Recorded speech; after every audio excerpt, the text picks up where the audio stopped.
Oh, hello there. I'm Brett, from Brett on Fett. You may know me from such videos as Man drops mini boxes while being yelled at by wife. What are all those boxes? Man reenacts Mando and Grogu scene.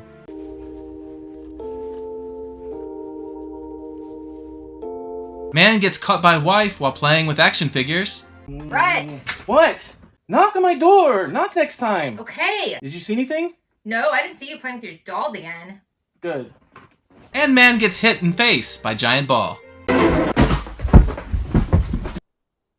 Well, it's the end of another year, and what a year it was. And this is the time I like to reflect on the best action figures that Hasbro has produced in the Vintage Collection for the year. So join me, if you will, as I go through my top 10 favorite action figures and top 10 cardbacks from Hasbro for the Vintage Collection for 2024. Let the celebration of the hobby we love commence.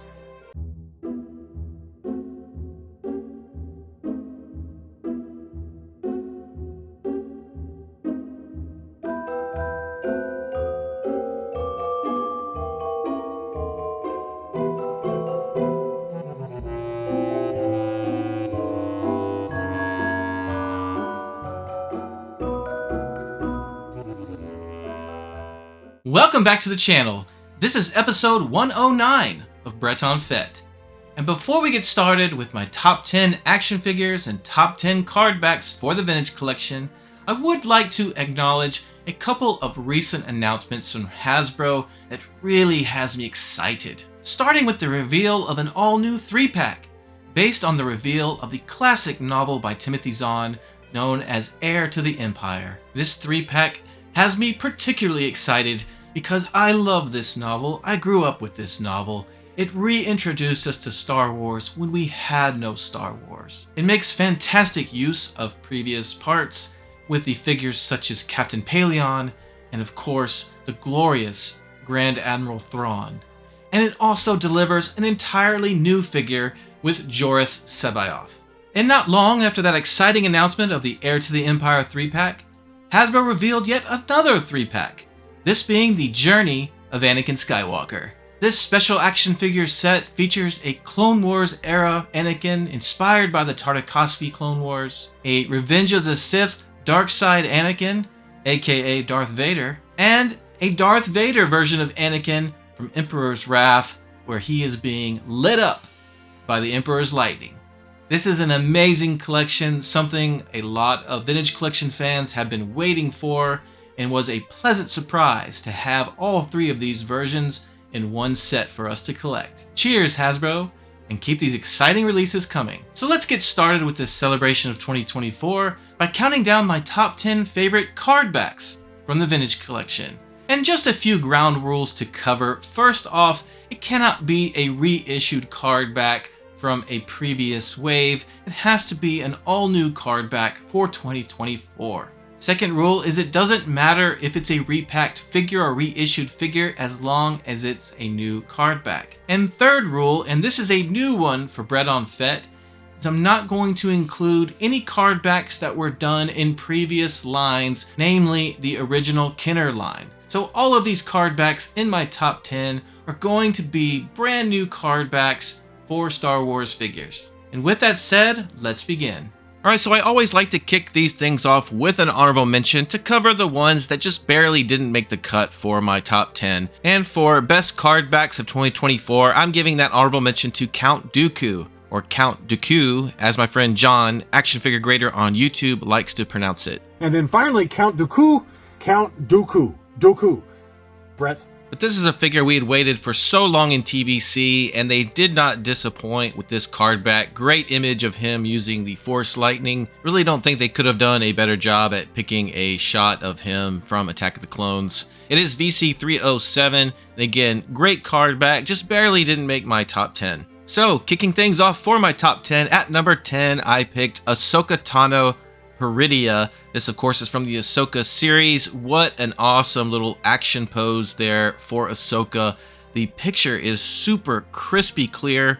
It's VC338, and I just had to put this in my top 10 because I really like that image they captured. It looks really good with her standing there ready to fight. At number 9, I picked The Mandalorian Aravala 7. We got several different versions of Mando this year, and they all had pretty good card backs, but this was my favorite, I think mainly because of the image of him riding on the blurg. Just a very cool image with the sky in the background. I love images out in the open with the sky in the background because they just look so good to me.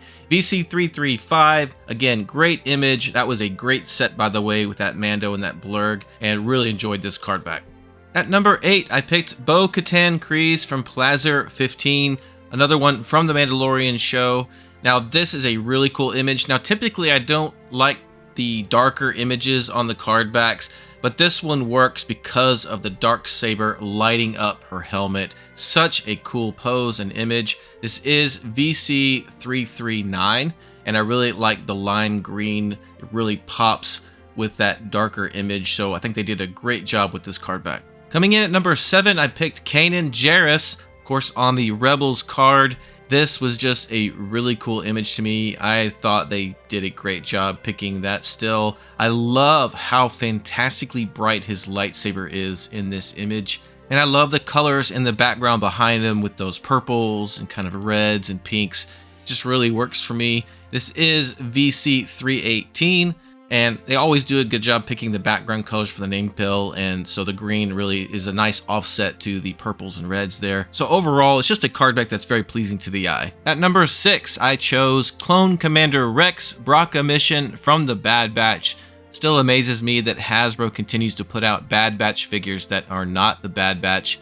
But this is a great release, and I love this image of Rex. What a fantastic image. You've got a bunch of stuff going on there in the background, which is always a plus.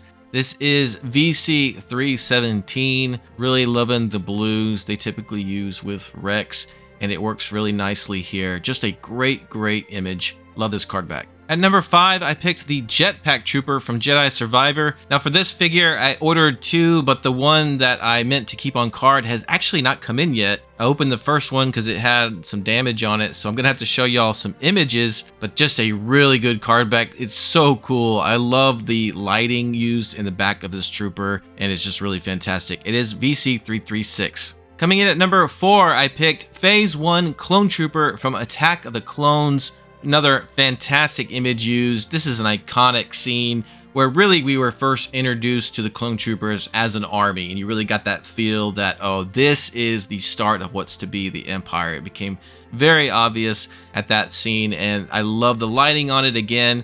I really love these card backs that use the yellow with the black text. I just think it really pops. VC309, and they just did a great job with this card back. When I got this one, I knew it'd be in my top 5 for the year. All right, we're down to the top 3, and at number 3, I chose the Dark Trooper. It was long awaited to get an individual release of the Dark Trooper on card back, and it did not disappoint with this iconic image of the Dark Troopers, their red eyes. Perfect choice for the red used in the background to match the eyes. And there's a look at the back of the card. It is VC271, just one of my favorite card backs of the year. It's just really cool seeing these guys. Thank you, Hasbro, for finally delivering us an individually carded version of the Dark Trooper.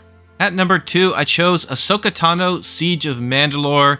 This was that repack of Ahsoka in the Escape from Order 66 4-pack. I really love that 4-pack. A lot of people had issues with the price, but man, what an amazing card back they gave us for this repack. It was worth getting a repack of the Ahsoka just to have this card back. Let's take a look at the back of the card. It is VC202, which is the original release's number, and it's strange to me that they didn't go with a 202A to denote that it is an alt image card back of the same figure. So unfortunately, Hasbro continues to be all over the place with how they want to number these card backs. But again, fantastic card back. This is my favorite Ahsoka card back of all time now, and it was a real struggle deciding whether or not to put her at number 1. And for number 1, the best card back of 2024, I had to go with a 6-way tie of the Rebels crew from the Ghost. I had to go with the tie or consider them all one card back because they really are essentially one card back that all goes together.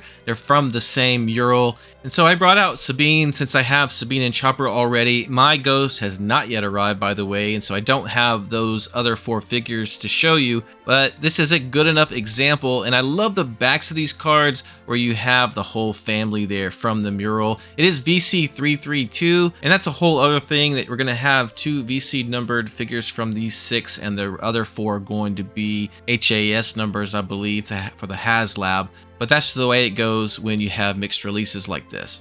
You shouldn't number a general release with a HasLab number, and you shouldn't number HasLab releases with VC numbers. So it was just kind of an unfortunate thing with the numbering. So it is what it is, but these are just beautiful card backs. I can't wait to line up all 6 of the Ghost Crew with these card backs side by side. It's going to look fantastic. This was a great idea by Hasbro to do this. And there's a final look at my best 3 from my top 10 with the Dark Trooper, Ahsoka Tano, and Sabine Ren. Although I think it was a slight down year compared to last year as far as the number of awesome new figures we got, at least we did get some fantastic card backs. And now the moment you've probably been waiting for, my top 10 action figures for the Vintage Collection for 2024. And just a couple of ground rules for this one. First off, there will be no repacks or reissued figures eligible for my top 10. But second of all, repainted figures will be eligible. Just know that newer figures, newly tooled figures, would always have an advantage over figures that are simply repainted in my top 10. And that's it. That's all my rules for my top 10. So sit back, relax, maybe grab a nice hot cup of tea, and enjoy my top 10 action figures from the Vintage Collection from 2024 by Hasbro. Alright guys, just like I did with the card backs, I'm going to have an honorable mention, and my honorable mention for the top figures of 2024 is Ahsoka Tano Peridia. Of course, she is a repaint, so she wasn't going to rank very high, but I just wanted to acknowledge that this is a fantastic repaint. These are the kind of repaints I really enjoy. And this figure has instantly become my favorite Ahsoka action figure to date. It just looks fantastic. Ahsoka the White, as I like to call her, is really cool. When I saw her in this look on the show, I knew I wanted a figure version of this Ahsoka. Now, I will say that it was disappointing that Hasbro did not include her cloak. That really would have finished off this character and probably put her in my top 10. So that was a little bit disappointing, but other than that, fantastic repaint of this figure. All right, so kicking off the top 10 with number 10 is KE4N4. Of course, this is the droid that came with the E-Wing, and I love this droid so much because of the retro style with the dome that is reminiscent of the original R2-D2 that Kenner produced. And it just looks fantastic. I love the green and yellow colors, but those teardrops on the dome and the big eye is really what set this figure off. The body, of course, is a reused mold, but again, the dome is just so perfect. I love this little guy. At number 9, I have Count Dooku.